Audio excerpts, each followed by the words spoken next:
మీనరాశి వారు జూలై 25 తర్వాత మీ జీవితంలోకి వస్తున్న వ్యక్తి నిజంగా మీ శ్రేయోభిలాషేనా? మీనరాశి వారికి జూలై 25 తర్వాత ఒక వ్యక్తి మీ జీవితంలోకి అడుగుపెట్టే అవకాశం ఉందని జ్యోతిష్య విశ్లేషణలు సూచిస్తున్నాయి. కానీ ఆ వ్యక్తి మీ అదృష్టాన్ని మార్చే వ్యక్తేనా? లేక మీ నమ్మకాన్ని పరీక్షించే వ్యక్తినా? మీరు ఇటీవల ఎవరో ఒకరిని పూర్తిగా నమ్మడం ప్రారంభించారా? లేదా మీ జీవితంలో చాలా కాలం తర్వాత ఒక పాత వ్యక్తి మళ్ళీ కనిపించబోతున్నాడా? జూలై 25 తర్వాత జరిగే గ్రహ సంచారాల కారణంగా కొన్ని ముఖాల వెనుక దాగి ఉన్న నిజాలు బయటపడే అవకాశం ఉందని సంప్రదాయ జ్యోతిష విశ్లేషణలు చెబుతున్నాయి. కానీ ఈ వీడియోలో నేను చెప్పబోయే మూడో సంకేతం చాలామంది మీనరాశి వారు అస్సలు ఊహించలేరు. అది తెలుసుకోవాలంటే ఈ వీడియోను చివరి దాకా తప్పకుండా చూడండి. మీనరాశి వారు జూలై 25 తర్వాత గ్రహాల ప్రభావం. ఈ కాలంలో గురుడు మీ ఆలోచనలను విస్తరించే ప్రయత్నం చేస్తారు. అదే సమయంలో రాహువు మీకు కొత్త అవకాశాలను చూపించవచ్చు. కానీ శని ఒక ప్రశ్న అడుగుతున్నాడు. అదేమిటంటే, నువ్వు నమ్ముతున్న ప్రతి వ్యక్తి నిజంగా నీ మంచినే కోరుకుంటున్నాడా? జూలై 25 తర్వాత కొంతమంది మీనరాశి వారు తమ చుట్టూ ఉన్న వారి అసలు స్వభావాన్ని గమనించడం ప్రారంభించవచ్చు. వీడియో మధ్యలో నేను చెప్పబోయే ఒక తేదీ, ఆ రోజున జరిగే ఒక చిన్న సంఘటన చాలామంది తర్వాత గుర్తు చేసుకుంటారు. ఆ తేదీని అస్సలు మిస్ అవ్వకండి. మీనరాశి వారు, మీకు ఒక విషయం ఎప్పటి నుంచో అనుమానంగా ఉందా? ఎవరో మీతో ఒకలా వెనుక మరొకలా మాట్లాడుతున్నారనే భావన ఉందా? జూలై 25 తర్వాత కొంతమందికి ఒక సంభాషణ, ఒక సందేశం లేదా ఒక చిన్న సంఘటన వల్ల ఆ అనుమానానికి సమాధానం దొరికే అవకాశం ఉందని జ్యోతిష్య విశ్లేషణలు తెలుపుతున్నాయి. ఇది గొడవ కోసం కాదు, ఎవరిని ఎంతవరకు నమ్మాలో అర్థం చేసుకునే సమయం కావచ్చు.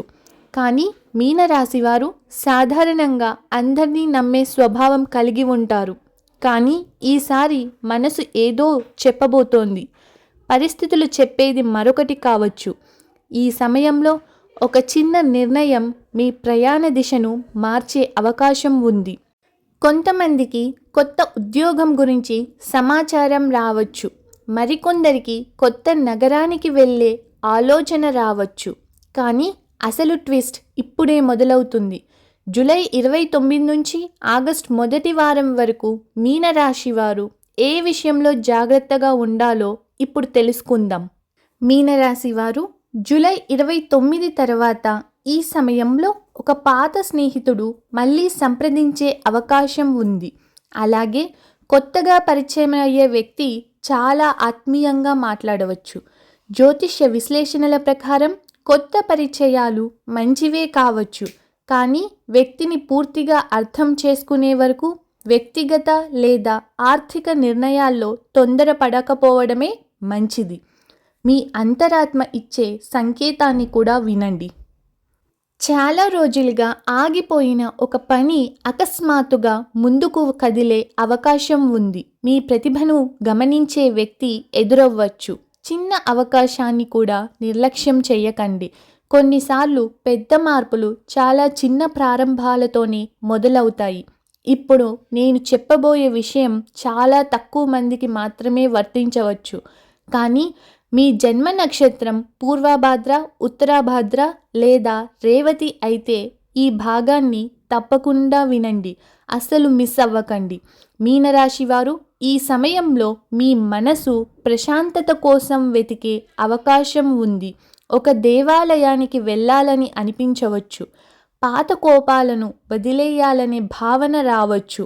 సంప్రదాయంగా గురువారం విష్ణుమూర్తిని లేదా దత్తాత్రేయ స్వామిని ప్రార్థించడం మనశ్శాంతికి సహాయపడుతుందని జ్యోతిష్య విశ్లేషణలు చెబుతున్నాయి. మీనరాశి వారికి జూలై 25 తర్వాత వచ్చే రోజులు భయపడాల్సిన సమయం కాదు, కానీ గమనించాల్సిన సమయం. కొత్త అవకాశాలు వస్తే స్వాగతించండి. కొత్త వ్యక్తులు పరిచయమైతే తొందరగా తీర్పు ఇవ్వకండి. మీ అంతరాత్మ చెప్పే హెచ్చరికలను కూడా నిర్లక్ష్యం చేయవద్దు. జీవితంలో కొన్నిసార్లు మార్పు అనేది ఒక సంఘటనతో కాదు, ఒక నిజాన్ని తెలుసుకోవడంతో మొదలవుతుంది. ఈ వీడియో మీకు నచ్చినట్లయితే ఒక లైక్ చేయండి. కామెంట్లో ఓం నమో నారాయణాయ అని టైప్ చేసి మీ అభిప్రాయాన్ని తెలియచేయండి. ఇలాంటి ప్రతిరోజు రాశి ఫలాలు, గ్రహాల విశ్లేషణలు మరియు ఆధ్యాత్మిక వీడియోల కోసం మా ఛానల్ను సబ్స్క్రైబ్ చేసి బెల్ ఐకాన్ ఆన్ చేయడం మర్చిపోవద్దు. ధన్యవాదాలు.